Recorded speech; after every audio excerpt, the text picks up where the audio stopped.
बैठा हुआ मुसल इमाम जस्ते को पकड़ी हुई उंगली पर जोर से पड़ गया। उंगली पिचक्कर फट गई और उसमें से खून का फव्वारा निकलने लगा।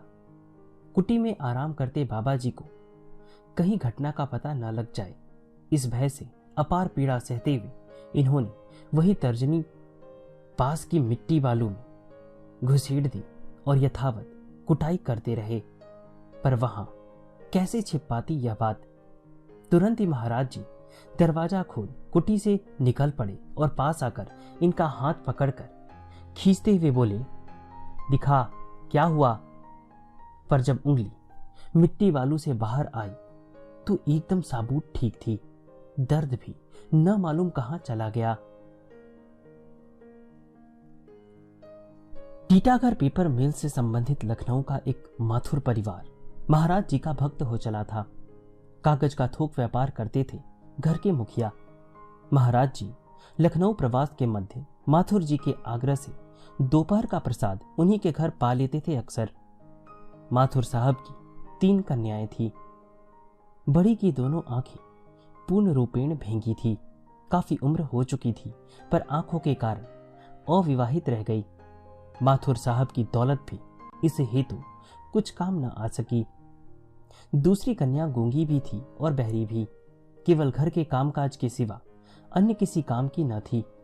तीसरी कन्या सुंदर भी थी, तेज भी, अपने मन का विवाह करना चाहती थी, पर बड़ी की शादी न हो पाने के कारण उसकी भी गाड़ी अटकी थी। सहज ही माथुर दंपत्ति इस कारण अत्यंत दुखी था। गूंगी बहरी लड़की स्वाभाविक था, बुद्धि की भी कुंद थी। महाराज जी ने माथुर साहब से कई बार कहा कि इसे आर्ट कॉलेज में भर्ती करा दे। पहले तो माथुर साहब ही इस विचित्र राय से कतराते रहे, पर फिर बार बार महाराज जी के कहने पर आर्ट कॉलेज ले भी गए तो प्रधानाचार्य ने, स्वाभाविक था, ऐसी गूंगी बहरी कुंद दिमाग लड़की को भर्ती करने से इनकार कर दिया।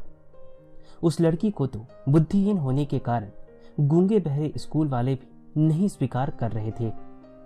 बाबा जी के कहने पर माथुर साहब लड़की को फिर ले गए आर्ट कॉलेज। फिर से इनकार हो गया। इसके बाद एक बार और इनकार हो गया, परंतु महाराज जी अड़े रहे अपनी ही राय पर। और जब माथुर साहब अब की ले गए उस लड़की को आर्ट कॉलेज, तो महाराज जी का चमत्कार, प्रधानाचार्य ने उसे स्वीकार कर लिया। और पुनः महाराज जी का प्रताप, लड़की पेंटिंग में इतनी दक्ष हो गई कि 5वें वर्ष की अंतिम परीक्षा में सर्वप्रथम उत्तीर्ण हो गई।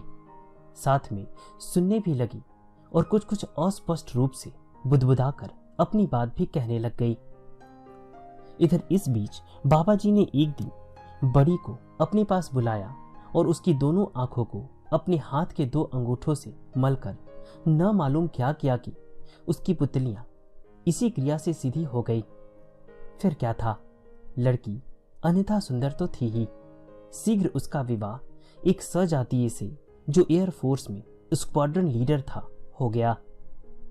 उधर उस बीच वाली लड़की को भी राजस्थान में नियुक्त एयरफोर्स के एक बड़े अफसर ने, जो विदुर था, अंगीकार कर लिया।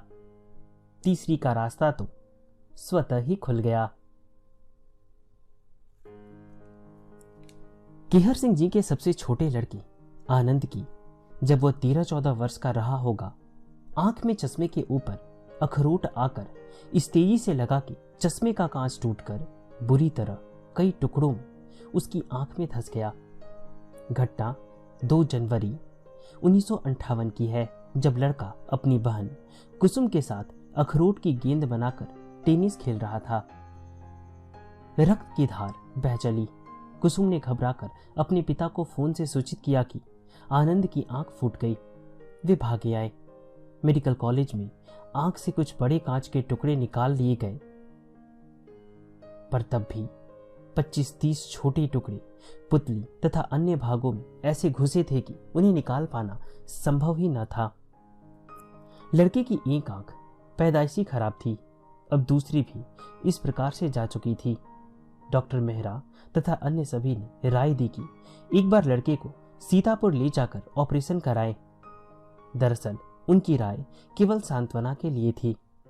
एक दिन लड़के ने अपनी बहन से कहा, दीदी, तुम ससुराल चली जाओगी तो मुझे भी ले जाना। मैं तुम्हारा सब काम कर दिया करूंगा, तुम मुझे रोटी खिला देना। संध्या को कुसुम से यह बात सुनकर किहर सिंह जी टूट से गए। इस मार्मिक बात की रात को पलंग पर लेटे याद आने पर वे बिलख कर रो उठे कि हे भगवान, मेरे पापों की सजा इस लड़की को क्यों दे रहे हो। इतने में फोन की घंटी बज उठी। इन्होंने उसे बेमन से जो उठाया तो महाराज जी की आवाज आई, किहर सिंह। जी महाराज। क्या कर रहा है? कुछ नहीं महाराज। नहीं, तू रो रहा है।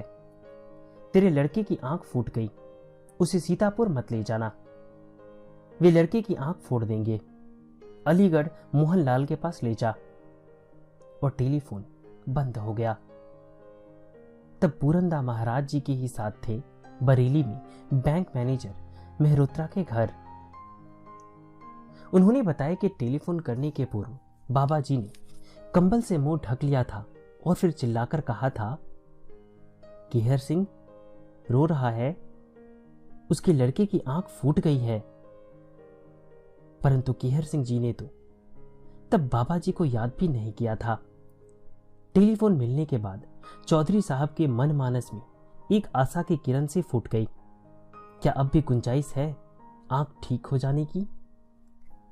अतः दूसरे दिन उन्होंने अपने सहकर्मी शर्मा जी से, जो उस समय शिक्षा विभाग के सचिव थे, डॉक्टर मोहनलाल को अपने लड़के के लिए अस्पताल में प्राइवेट वार्ड में एक कमरा बुक करा देने का आग्रह किया। बाबा जी की लीला तो चल रही थी।